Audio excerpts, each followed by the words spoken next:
오늘 주시는 하나님의 말씀은 전도서 2장 18절 이하 26절의 말씀입니다. 전도서 2장 18절부터 26절입니다. 950페이지입니다.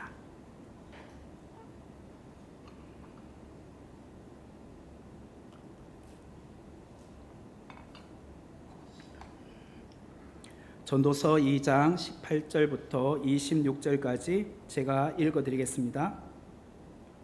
내가 해 아래서 내가 한 모든 수고를 미워하였노니 이는 내 뒤를 이을 이에게 남겨주게 됨이라. 그 사람이 지혜자일지 우매자일지야 누가 알랴마는 내가 해 아래서 내 지혜를 다하여 수고한 모든 결과를 그가 다 관리하리니 이것도 헛되도다. 이러므로 내가 해 아래서 한 모든 수고에 대하여 내가 내 마음에 실망하였도다. 어떤 사람은 그 지혜와 지식과 재주를 다하여 수고하였어도 그가 얻은 것을 수고하지 아니한 자에게 그의 몫으로 넘겨주리니 이것도 헛된 것이며 큰 악이로다. 사람이 해 아래에서 행하는 모든 수고와 마음에 쓰는 것이 무슨 소득이 있으랴. 일평생에 근심하며 수고하는 것이 슬픔뿐이라. 그의 마음이 밤에도 쉬지 못하나니 이것도 헛되도다. 사람이 먹고 마시며 수고하는 것보다 그의 마음을 더 기쁘게 하는 것은 없나니 내가 이것도 본즉 하나님의 손에서 나오는 것이로다. 아, 먹고 즐기는 일을 누가 나보다 더 해 보았으랴. 하나님은 그가 기뻐하시는 자에게는 지혜와 지식과 희락을 주시나 죄인에게는 노고를 주시고 그가 모아 쌓게 하사 하나님을 기뻐하는 자에게 그가 주게 하시지만 이것도 헛되어 바람을 잡는 것이로다. 아멘. 오늘은 전도서 2장 18절 이하 26절의 말씀을 중심으로 모든 수고가 무슨 소용이 있는가, 모든 수고가 무슨 소용이 있는가 라는 제목으로 귀한 은혜를 함께 나누기를 원합니다. 인류의 조상인 아담과 하와가 선악을 알게 하는 나무의 실과를 따먹고 그 결과로 에덴 동산에서 쫓겨나게 되었죠. 그때 하나님께서 아담에게 내리신 심판의 메시지가 있었는데 그 내용이 창세기 3장 17절 이하 19절의 말씀입니다. 창세기 3장 17절부터 보면 아담에게 이르시되 내가 내 아내의 말을 듣고 내가 내게 먹지 말라 한 나무의 열매를 먹었은즉 땅은 너로 말미암아 저주를 받고 너는 내 평생에 수고하여야 그 소산을 먹으리라. 땅이 내게 가시덤불과 엉겅퀴를 낼 것이라. 내가 먹을 것은 밭의 채소인즉 내가 흙으로 돌아갈 때까지 얼굴에 땀을 흘려야 먹을 것을 먹으리니 내가 그것에서 취함을 입었음이라. 너는 흙이니 흙으로 돌아갈 것이니라 하시니라. 여기 보면 하나님과의 언약을 깨트린 아담에게 내려진 심판이 무엇이냐면 평생에 수고하여야 소산을 먹게 될 것이라는 말씀이었습니다. 아담과 하와가 에덴 동산에 살 때에는 수고할 필요가 없었어요. 왜냐? 그 에덴 동산에는 모든 것이 다 갖추어져 있었거든요. 심지어는 먹을 것도 하나님께서 다 그에게 주셨습니다. 그러나 에덴 동산에서 쫓겨나는 그 순간 아담은 땅을 경작해야지만 먹고 살 수 있었어요. 다시 말하면 땅에서 평생을 수고하여야지만 소산을 먹을 수 있게 되었다는 거예요. 그리고 땅은 끊임없이 가시덤불과 엉겅퀴와 잡초를 자라게 했습니다. 이게 하나님께서 저주를 내려서 된 것이죠. 이처럼 아담은 죽을 때까지 고생하고 수고하는 존재가 되었습니다. 아담이 무려 930살까지 살았는데 평생을 그렇게 수고를 해야만 했습니다. 너는 내 평생에 수고하여야 그 소산을 먹으리라 라고 창세기 3장 17절 말씀에 근거하여서 오늘 이 시대를 살아가는 모든 사람들은 수고를 해야 돼요. 그래서 오늘 또 여러분들은 아침 일찍 직장을 향하여 나가서 수고를 하시지 않으셨습니까? 이처럼 수고는 우리의 인생의 무거운 짐과 같습니다. 아담은 가족을 부양하기 위해서 평생 수고라는 무거운 짐을 짊어지고 살 수밖에 없었습니다. 오늘날 우리는 아담만큼 오랜 세월을 살지는 못합니다. 뭐 930살까지 사는 사람은 아무도 없잖아요.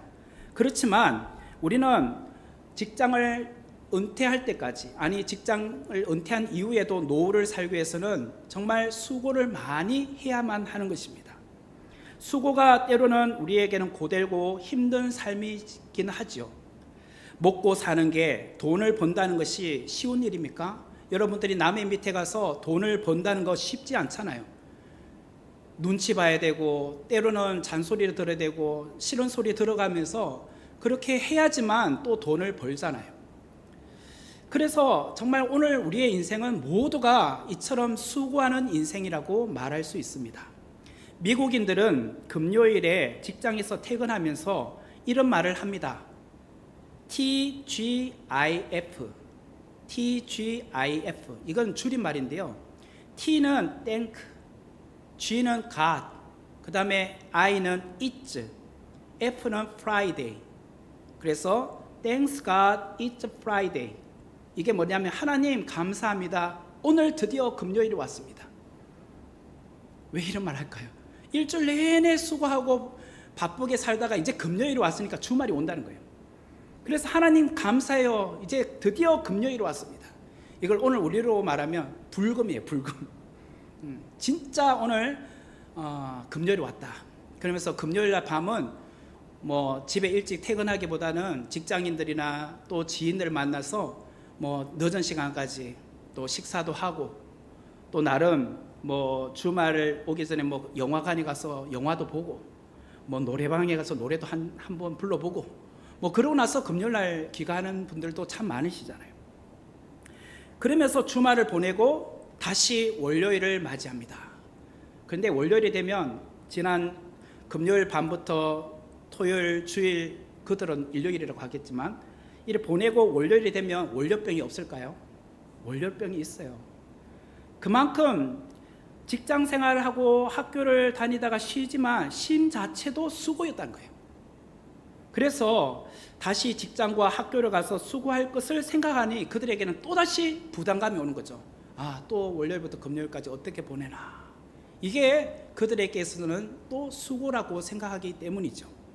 지난주 주일 저녁 예배 시간에 우리가 살펴보았지만 전도서는 솔로몬이 지은 우리 책이잖아요. 특별히 주일 저녁에 제가 일에 빠져보았다 라고 말을 했죠. 일 중독.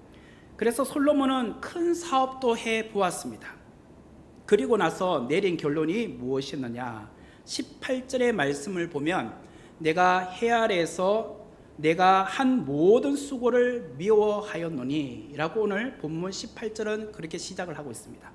내가 해 아래에서 내가 한 모든 수고를 미워하였다. 그렇게 일주일 내내 열심히 일하고 나서 내린 결론은 이 모든 수고를 내가 미워했대요. 미워했다. 이 미워했다라는 말은 달리 말하면 싫어했다, 증오했다 라는 뜻이에요. 왜 자기가 한 수고를 되돌아 보면서 이렇게 미워하게 되었을까라는 거예요. 저는 본문을 통해서 자신이 한 모든 수고를 미워하게 된 이유 두 가지를 설명을 하려고 합니다. 왜 솔로몬은 자기가 수고한 모든 이 일에 대해서 미워하게 되었을까? 거기는 두 가지가 있는데, 첫 번째는 일평생 수고한 것이 내 것이 되는 것이 아니라 남의 것이 되더라는 거예요. 내가 그렇게 열심히 일을 했지만 그 수고가 남의 것으로 가더라는 거예요. 남의 것으로. 18절의 말씀을 보세요. 내가 해 아래에서 내가 한 모든 수고를 미워하였노니 이는, 그 다음 말이 중요해요. 내 뒤를 이을 이에게 남겨주게 됨이라. 내 뒤를 이을 이에게, 다른 사람에게 그것이 넘어간다는 거예요. 솔로몬은 왜 땀 흘리며 일하는 수고를 미워하게 되었는가? 내가 수고해서 얻은 것들을 내가 누리는 줄 알았어요. 내가 수고하면 내가 누리는 줄 알았는데 내가 누리는 것이 아니라 내 뒤에 올 사람이 그것을 누리더라는 거예요. 지금까지 좀 더 많이 가지고자, 좀 더 높은 자리에 가고자, 좀 더 나은 삶을 살고자 그렇게 열심으로 살아왔습니다. 땀 흘리며 수고했어요. 그런데 정작 그 열매를 누가 따먹느냐? 내가 따먹는 게 아니라 내 다음 세대가 따먹더라는 거예요. 내 다음 세대가 그 좋은 것을 누리더라는 거예요. 그래서 이 세상에서 애쓰는 수고가 결국은 헛되더라는 거예요. 헛되다. 세상 만사가 그런데요, 그런 것 같아요. 크게 사업하여 기초를 닦는 사람이 있는가 하면 그 기초 위에 또 누리는 사람이 있어요. 수고한 모든 것을 내가 평생 누릴 수 있다면 무엇이 걱정이겠습니까? 내가 열심히 해서 내가 누리면 그만이죠. 그러나 내가 누릴 줄 알았는데 그것을 나는 조금 누리다 말다 하고 그냥 이 세상을 떠나고 그 다음 세대 사람이 누리더라는 거예요. 이게 뭐 어울릴지는 잘 모르겠지만 현대그룹의 정주영 회장이나 삼성그룹의 이병철 회장, 그분들은 그 기업을 기초를 놓은 사람이잖아요. 그런데 그분들이 오늘의 삼성과 오늘의 현대가 있을 거라고 생각을 했겠습니까? 이처럼 큰 세계적인 대기업이 되어서 누리고 있는 모든 것을 누리고 있습니까? 그러지 못할걸요. 오히려 지금 이재용이 더 많이 누릴걸요. 이병철 회장님보다는. 오히려 전몽구가 더 많이 누리겠죠. 정주영 회장님보다는. 그런 거예요. 내가 기초 놓으면 내가 다 누릴 줄 알았는데 그게 아니에요. 뭐 자식한테 넘어가긴 하지만 그래도 내가 누리는 게 아니라 그 다음 세대가 더 많은 것을 누리더라는 거예요. 19절에서 21절의 말씀을 보면 그 사람이 지혜자일지 우매자일지야 누가 알냐마는 내가 해 아래서 내 지혜를 다하여 수고한 모든 결과를 그가 다 관리하리니 이것도 헛되도다. 이러므로 내가 해 아래서 한 모든 수고에 대하여 내가 내 마음에 실망하였도다. 어떤 사람은 그 지혜와 지식과 제조를 다하여 수고하였어도 그가 얻은 것을 수고하지 아니한 자에게 그의 몫으로 넘겨주리니 이것도 헛된 것이며 큰 악이로다. 자수성가한 사람, 그 어떤 사람이 있다고 합시다. 아무것도 없는, 물려받은 재산 없이 정말 열심히 혼자 힘으로 집안을 일군 사람을 자수성가한 사람이라고 하잖아요. 그런 사람이 있다고 합시다. 그런데 그렇게 열심히 수고하여 이룬 성과를 자식에게 물려주는데, 혹은 다른 사람에게 물려주는데 그 다음 사람이 우매자일지 지혜자일지 어떻게 아느냐 말이에요. 나는 분명히 이 사람한테 물려주면 이 기업을 잘 인수하고 그 기업을 더 잘 이렇게 번창할 줄 알았는데 오히려 부모는 돈을 벌어서 아침에 일찍 일어나 일터로 나가서 정말 늦은 시간까지 일하잖아요. 그리고 먹고 싶은 거 안 먹고 입고 싶은 옷 사 입지 않고 그렇게 알뜰살뜰 그렇게 돈 모아서 기업을 이루었어요. 그런데 자식이 철이 없고 우매해서 그 부모가 물려준 그 부동산, 부모가 물려준 그 재산, 부모가 물려준 그 기업을 다 탕진하고 있는 사람들도 있더란 거예요. 그런 사람을 우리는 종종 주위에서 보지 않습니까? 솔로몬 왕이 그랬습니다. 솔로몬 왕은 아버지 때보다 더 많은 재산을 불렸어요. 그리고 광대한 국가 영토를 넓혔습니다. 그리고 엄청난 재물을 모았어요. 그런데 그 다음 때인 아들 르호보암 때로 갔을 때 그 광대한 땅, 그 많은 재물이 그대로 유지되었나요? 그렇지 않죠. 르호보암은 늙은 신하의 말을 듣지 않고 젊은 사람들의 신하의 말을 들었잖아요. 늙은 신하들은 뭐라고 했어요?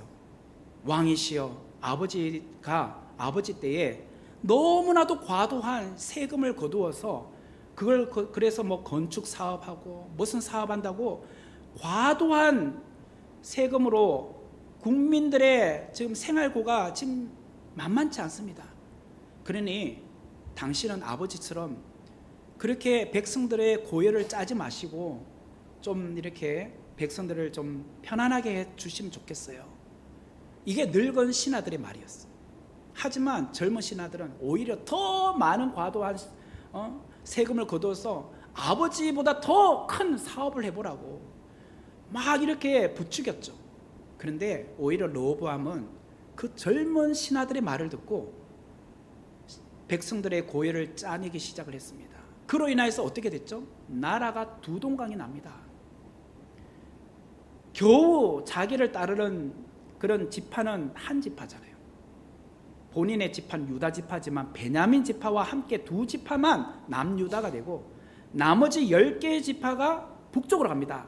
그래서 북이스라엘을 세우잖아요. 그리고 땅을 보면 북이스라엘이 3분의 1을 차지해요.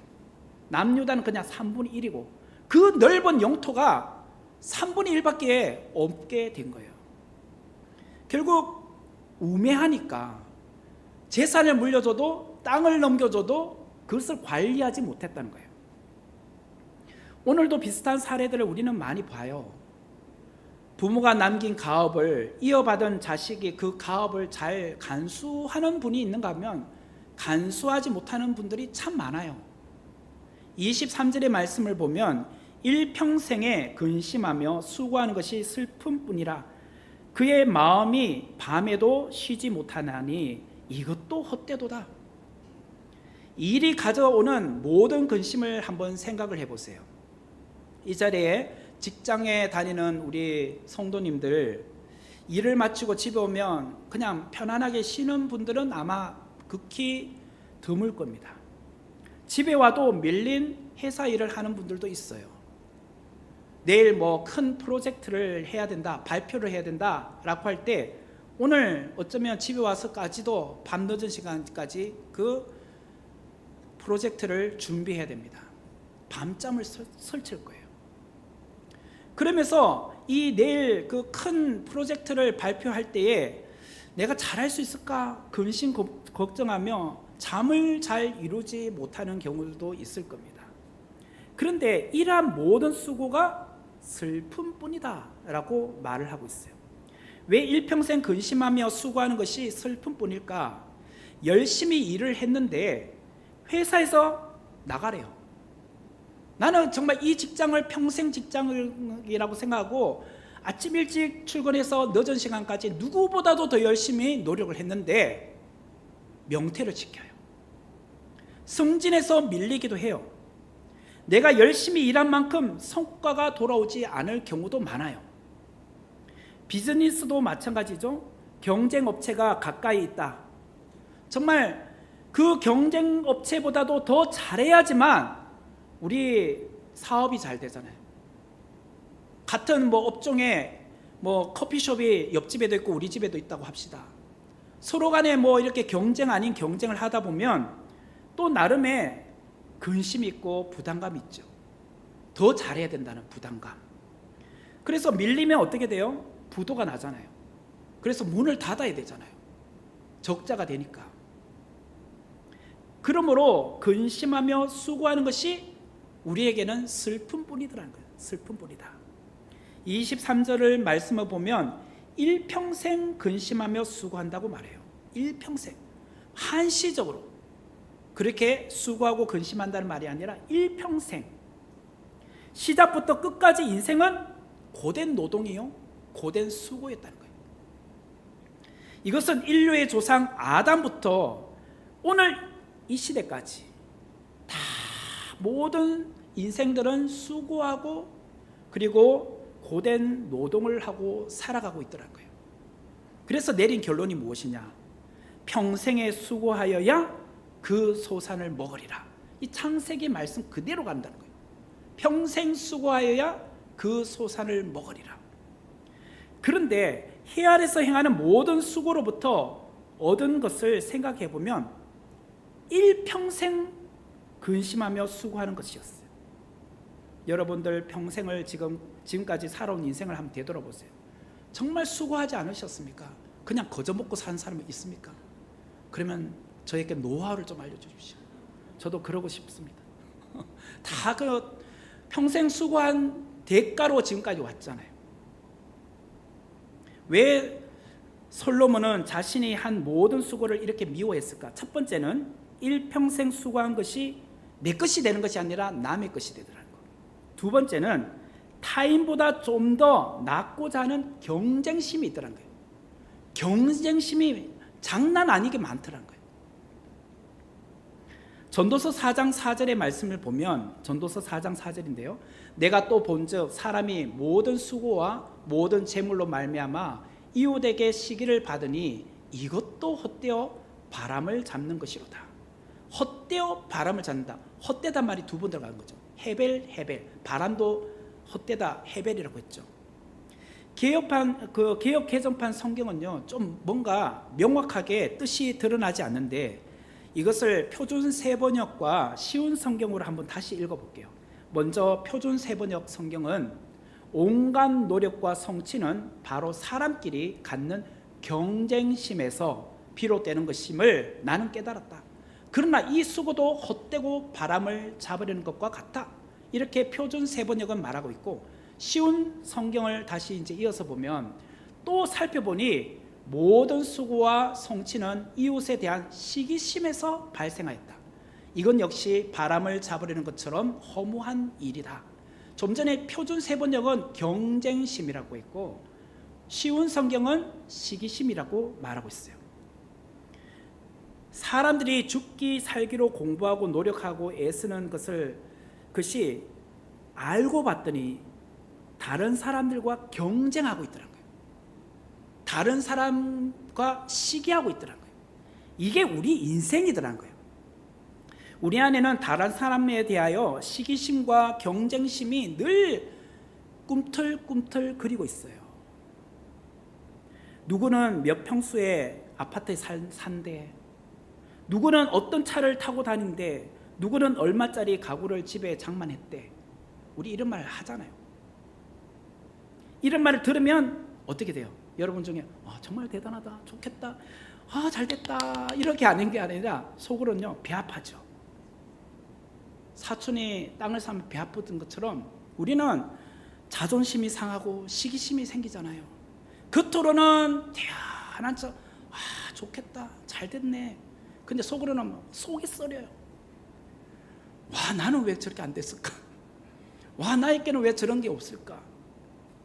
누군가가 나보다 인기를 얻고 잘 되면요, 배가 아파요. 이게 우리의 마음이잖아요. 시기심과 경쟁심 늘 끊임없이 우리 안에 올라오잖아요. 여러분 동창회 자주 가십니까? 초등학교, 중학교, 고등학교, 대학교 동창회가 있을 겁니다. 근데 동창회에 오는 사람들 보면요, 다 어느 정도 살만하니까 오는 거예요. 한번 가보셔요. 가보면요, 그래도 좀 살만한 사람들이 나와요. 그날은 좀 좋은 백 들고 오고, 그날은 뭔가 좀 옷도 좀 화려하게 좋은 옷 입고 오지, 생활 형편이 좀 어렵고 뭔가 지금 내세울 만한 게 없고 자랑할 만한 것이 없으면요, 동창회도 안 가요. 사람들이 가보면요, 동창들 그래요. 남편 자랑하고 있지, 아내 자랑하고 있지, 자식 자랑하고 있어요. 그 말 들으면요, 나는 기죽어요. 할 말 없어요. 그러면서 속으로 해요. 다음부터 동창회 나오나 봐라. 안 나가요. 그 다음부터는 아무리 동창 보고 싶어도 자존심 상하니까, 경쟁심 때문에 못 나가요. 그들은 그렇죠. 정말 네 정말 잘 됐네, 잘 풀렸네, 축하해. 근데 속으로는 죽을 맛이죠. 속이 쓰리고 배가 아프죠. 이게 우리 인생이에요. 우리가 악착같이 노력하고 수고하는 것은요, 거의 예외 없이 나도 남만큼 살겠다, 다른 사람보다 조금 더 낫고자 하는 그런 경쟁심으로 살아가고 있지 않습니까? 이처럼 사람은 한평생 경쟁심과 시기심에 사로잡혀 살아가고 있어요. 부모는 자녀에게 말합니다. 넌 뭐가 부족해서 모자라서 저 옆집 친구보다 그렇게 못하니? 그 애는 놀면서도 공부했는데 이번에 어디 갔다더라, 어느 대학교 갔대요. 그 말을 듣는 자식은요, 속이 뒤집어집니다. 아이가 초등학교 들어가면 누구는 피아노도 하고 누구는 영어 회화도 할 줄 알고 누구는 뭐도 잘한대. 이런 말 들으면요, 막 속이 뒤집어져요. 그러다가 중학교, 고등학교 올라가면요, 경쟁심이 더 치열해집니다. 특별히 대입 수능고사를 앞두고 있는 자녀들은요, 지금 죽을 맛입니다. 지금 이제 시험 날짜는 다가오지, 엄마 아빠는 막 푸시하고 있지. 옆집 친구는 내보다 공부 잘하고 있지. 근데 지금은 대학만 가는 것만 해결되는 게 아니잖아요. 대학 졸업해도 취업난이 얼마나 심합니까? 직장에 들어가도 끊임없이 살벌한 경쟁에 시달리는 것이 오늘 우리의 젊은이들입니다.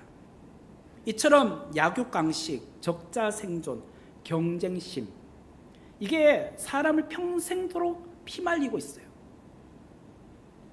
전도서의 저자인 솔로몬은 4장 4절 끝에서 이렇게 말합니다. 이것도 헛되어 바람을 잡는 것이로다. 이런 경쟁심, 시기심도 헛되어 바람을 잡는 것이었다는 거예요. 오늘 본문인 24절의 말씀을 보면 사람이 먹고 마시며 수고하는 것보다 그의 마음을 더 기쁘게 하는 것은 없나니 내가 이것도 본즉 사람의 손에서 나오는 것이로다. 24절에서 가장 중요한 단어가 하나님이란 단어예요. 하나님이란 단어가 등장하기 시작하고 있어요. 전도서 말씀에서 중요한 인생의 전환점이 나타나고 있는데 그 전환점은 무엇이냐? 하나님의 손이란 단어예요. 하나님의 손. 그동안 전도자는 자신의 수고로 뭔가를 성취하고 애쓰고 살아왔어요. 물질적인 재산을 모으기 위하여 두 손으로 열심히 수고해왔죠. 그리하여 부와 명예를 얻었습니다. 수많은 사람들부터 추앙받는 위치에까지 올라갔어요. 이 모든 것은 그의 수고의 결과로 온 것입니다. 하지만 그것은 바람을 잡는 것과 같았다라고 전도자가 말하고 있잖아요. 왜 모든 수고가 바람을 잡는 것, 헛된 것, 해벨이라고 말했을까?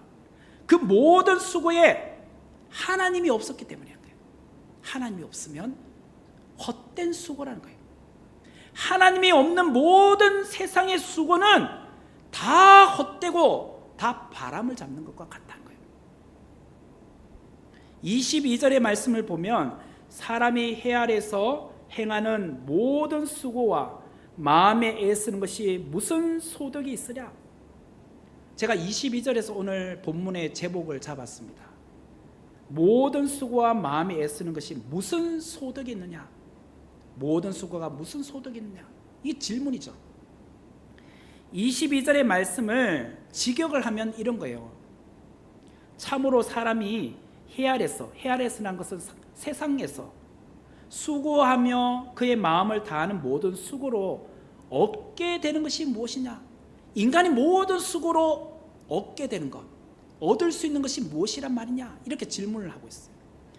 여러분, 해 아래에서 행하는 모든 수고와 마음에 애쓰는 것이 다 헛되다는 것을 언제 깨닫게 되는 줄 아십니까? 그것은 모든 것이 하나님의 손에서 나온다. 이것을 내가 인식하는 순간 깨닫게 돼요. 전도자는 자기 손으로 돈을 버는 줄 알았어요. 자기가 땀을 흘리고 애쓰면 수입이 들어오는 줄 알았어요. 그랬던 전도자가 인생의 전환점이 나타나는데 그것은 내가 아무리 수고하고 노력해도 하나님께서 허락하지 아니하시면 그게 내 것이 되지 않더라는 거예요. 하나님의 손에 의해서 내게 주어지지 않으면 그건 헛되더라는 거예요. 모든 수고가 하나님의 손에 의하여서 내게 주어질 때 이게 가치가 있는 것이에요. 이것을 깨닫는 자가 오늘 정말 지혜로운 자라는 거예요. 25절의 말씀을 표준 세번역으로 보면 이렇게 나옵니다. 그분께서 주시지 않고서야 누가 먹을 수 있으며 누가 즐길 수 있겠느냐? 그분께서, 바로 하나님께서 내게 주시지 않으면 누가 먹을 수 있으며 누가 즐길 수 있으랴? 우리는요, 내가 수고하면 먹을 수 있는 줄 알았어요. 내가 수고하면 즐길 수 있는 줄 알았어요. 그러나 그분께서, 하나님께서 주시지 않으면 그것은 내가 먹을 수 없고 내가 즐길 수 없는 거라는 거예요. 전도자는 사람이 먹고 마시고 수고하는 것은 하나님이 내게 주시는 선물이었다는 거예요. 은혜였다는 거예요. 전도자는 해 아래서, 곧 세상에서 자신의 노력으로 수고해야지만 보람과 기쁨을 누릴 수 있는 것이라고 생각했지만 위로부터 채워주시는 은혜, 은총이 없으면 참된 기쁨을 누릴 수 없다는 것을 비로소 깨닫고 있어요. 나의 두 손으로 수고해야지만 좋은 결실이 있는 줄 알았는데 그게 아니더란 거예요. 하나님께서 내게 선물로 주셔야 그게 내가 먹을 수 있는 것이 되고 내가 입는 것이 되고 내 삶에 채워지기 시작을 하더라고요. 오늘 우리가 이것을 깨달아야 돼요.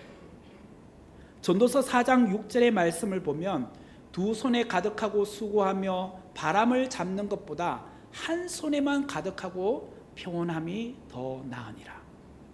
두 손에 가득하다, 이 말을 문자적으로 말하면요, 꽉 찐 두 주먹을 말해요. 꽉 찐 두 주먹. 이게 두 손에 가득하고 두 손을 주먹을 꽉 쥐고 있다는 거예요. 이게 뭐예요? 놓지 않겠다는 거예요. 내가 어떻게든지 욕망을 채워보겠다, 성취해보겠다, 그 일념으로 평생을 살아오지 않았습니까? 그래서 돈을 악착같이 모았잖아요. 그리고 아침 일찍부터 늦은 시간까지 악착같이 살아왔잖아요. 이런 부류의 사람은 내가 잘되고 못되는 것은 전적으로 나의 두 주먹에 있는 줄 알았어요. 두 손에 있는 줄 알았어요. 나의 인생을 이 두 손으로 책임지겠다고 하면서 지금까지 수고했어요. 내가 이렇게 열심히 두 손으로 움직였으니 아파트도 마련했고, 내가 열심히 돈을 벌어서 자녀들에게 학원비도 보내고 교육비를 줬으니 이만큼 아이가 공부했다. 내가 이만큼 두 손으로 열심히 부지런히 살았으니 내가 이만큼 위치가 되었다. 우리는 늘 그렇게 말하잖아요. 그러나 전도서 4장 6절의 말씀에 보면은 이게 바람을 잡는 것이었다. 바람을 잡는. 바람을 잡을 수 있습니까? 잡을 수 없잖아요. 입김이잖아요. 헤벨.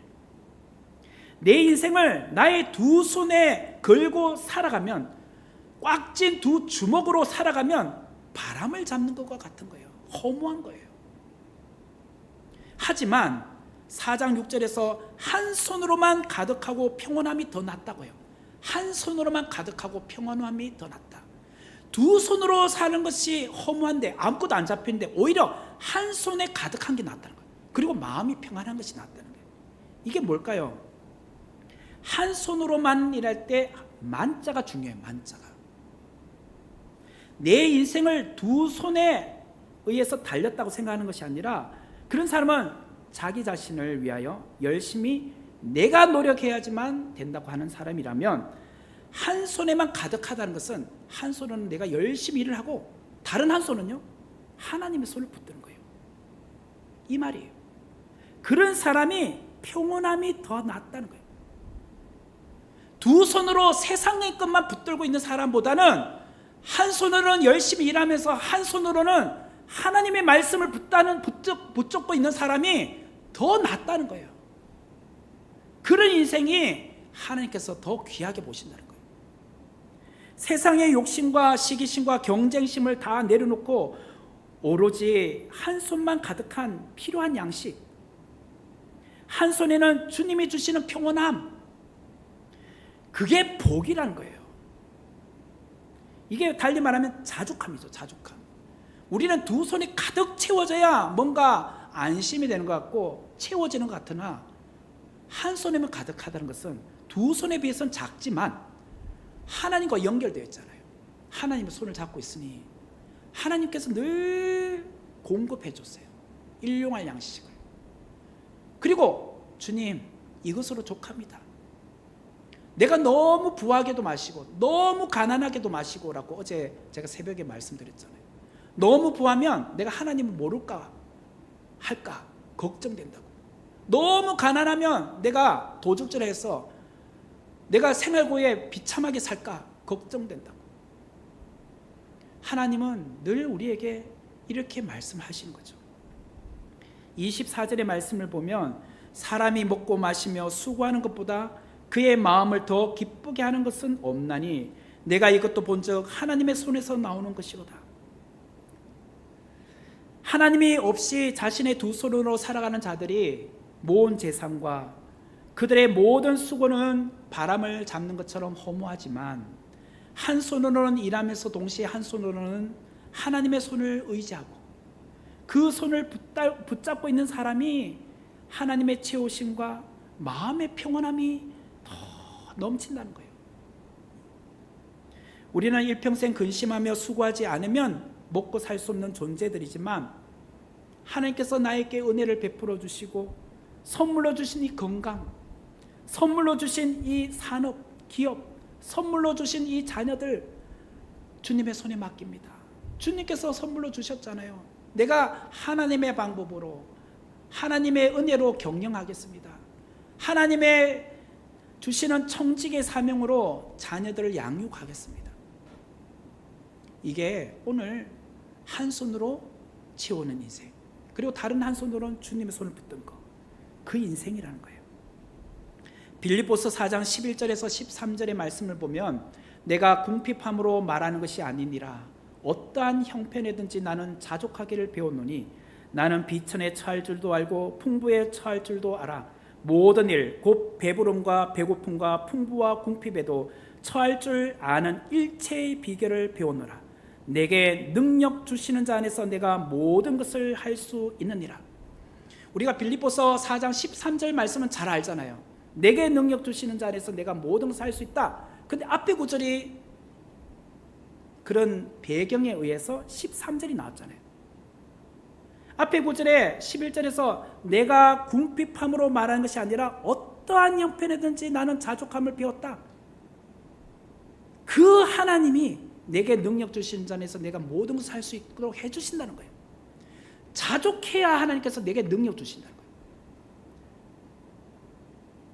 어떠한 형편이든지 자족할 줄 아는 자, 그런 자는 내게 능력 주시는 자 안에서 내가 모든 것을 할 수 있는 능력도 하나님께서 주신다는 거예요.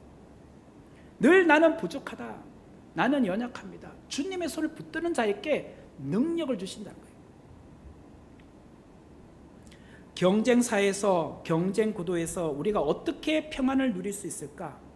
내게 맡겨주신 일터와 생업, 그리고 그 가정이 크든 작든 하나님께서 내게 주셨지, 그게 자족할 줄 알아야 돼요. 우리는 자족하기가 참 힘들잖아요. 내게 주신 것도 귀한데도 불구하고 늘 남의 것을 보잖아요. 내 것보다 더 커 보이니까. 알고 보면 비슷비슷해요. 그런데 옆에 있는 사람의 음식이 더 커 보이잖아요. 더 많아 보이잖아요. 그것처럼 우리는 늘 그렇게 살고 있지 않습니까? 그런 자에게 하나님의 은혜가 부어지지 않겠죠. 26절의 말씀을 보면 하나님은 그가 기뻐하시는 자에게는 지혜와 지식과 희락을 주시나 죄인에게는 노고를 주시고 그가 모아 쌓게 하사 하나님을 기뻐하는 자에게 그가 주게 하시지만 이것도 헛되어 바람을 잡는 것이로다. 26절 마지막에 보면 이것도 헛되어 바람을 잡는 것이라고 말하면서 누구에게 이 말을 하느냐면요, 죄인들에게 하시어요. 죄인들에게. 하나님은 그가 기뻐하는 자에게는 지혜와 지식과 희락을 주신다고 말씀하시지만 죄인에게 말씀하시기를 너가 쌓고 있는, 모으고 있는 이 재물, 그게 너 것이 되지 않을 거야. 그거는 하나님이 기뻐하는 자에게 넘어가. 죄인들의 그 재물은요 모아지지 않는다고 말씀하세요. 그러므로 죄인들에게는 그들의 수고가 헛되고 바람을 잡는 것이 되겠지만 하나님께서 기뻐하는 자에게는 모든 수고가 축복으로 임한다는 거예요. 축복으로. 고린도전서 15장 58절의 말씀을 보면 그러므로 내 사랑하는 형제들아 견실하며 흔들리지 말고 항상 주의 일에 더욱 힘쓰는 자들이 되라. 이는 너희 수고가 주 안에서 헛되지 않은 줄 알미라. 똑같은 수고잖아요. 똑같은 수고인데 어떤 수고는 헛된데 어떤 수고는 헛되지 않다고 해요. 단서가 나오죠. 너희 수고가 주님 안에서 헛되지 않는 줄 알미라. 주님 안에 있는 수고는요 헛되지 않아요. 이번 한 주간 제가 설교 시작 전에 몇 분에게 인사를 드렸잖아요. 수고해 주셔서 고맙다고. 자, 주님을 위한 수고를 하셨잖아요. 주님을 위한 수고는요 헛되지 않아요. 저도 이번 한 주간 참 나름의 이 말씀 준비하면서 정말 은혜를 많이 받은 것 같아요. 그런데 여러분, 제가 이렇게 짧은 인생을 살면서 주의 일을 하면서 배우는 교훈이 무엇이냐면, 나는 할 수 없어요. 그런데 순종하면 하나님께서 능력을 주세요. 감당할 수 있는 능력을 주세요. 고난도 똑같아요. 고난도 감당할 수 있는 고난을 주세요. 제가 어떻게 감히 이 자리에 설 수 있겠습니까?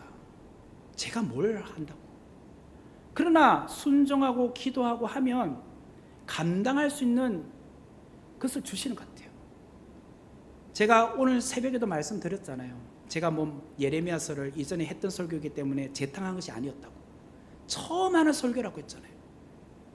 근데 그 말씀을 감당할 수 있도록 체력도 주셨고 지혜도 주셨고 능력도 주셨단 말이에요. 똑같습니다. 여러분들이 교회에서 어떤 사역을 감당하라고 하실 때, 제 같은 사람이, 저는 올해는 안 돼요, 제 형편은 이래서, 그러나 순종해 보세요. 그러면 감당할 수 있는 시간도 주시고, 감당할 수 있는 건강도 주시고, 감당할 수 있는 능력도 주세요. 주님 안에 있는 수고는 헛되지 않아요. 오히려 기쁘잖아요. 저도 이번 한 주간 이렇게 나름의 수고한 거잖아요. 근데 너무 기뻐요. 내 영이 사는 것 같고, 내가 정말 주님 안에 있는 것 같아서 너무 행복해요. 마치 지금 천국에서 예배드리는 것 같아요. 여러분 그런 생각 안 드셨습니까? 오늘 오전에도 보고 저녁에도 또 보고 또 내일 새벽에도 또 할까요? 이렇게 매일 보는 게 기쁘잖아요. 우리가 세상적으로 만나는 게 아니잖아요. 주님 안에서 매일 보는 것이 얼마나 기뻐요. 인위적으로 억지로 앉아 있는 게 아니잖아요. 자원하에서 왔잖아요. 주님이 주신 은혜가 너무 좋으니까 그 은혜에 우리가 온 거 아닙니까? 주님을 위해서 드리는 헌신, 주님을 위해서 드리는 물질, 이게 아까운가요?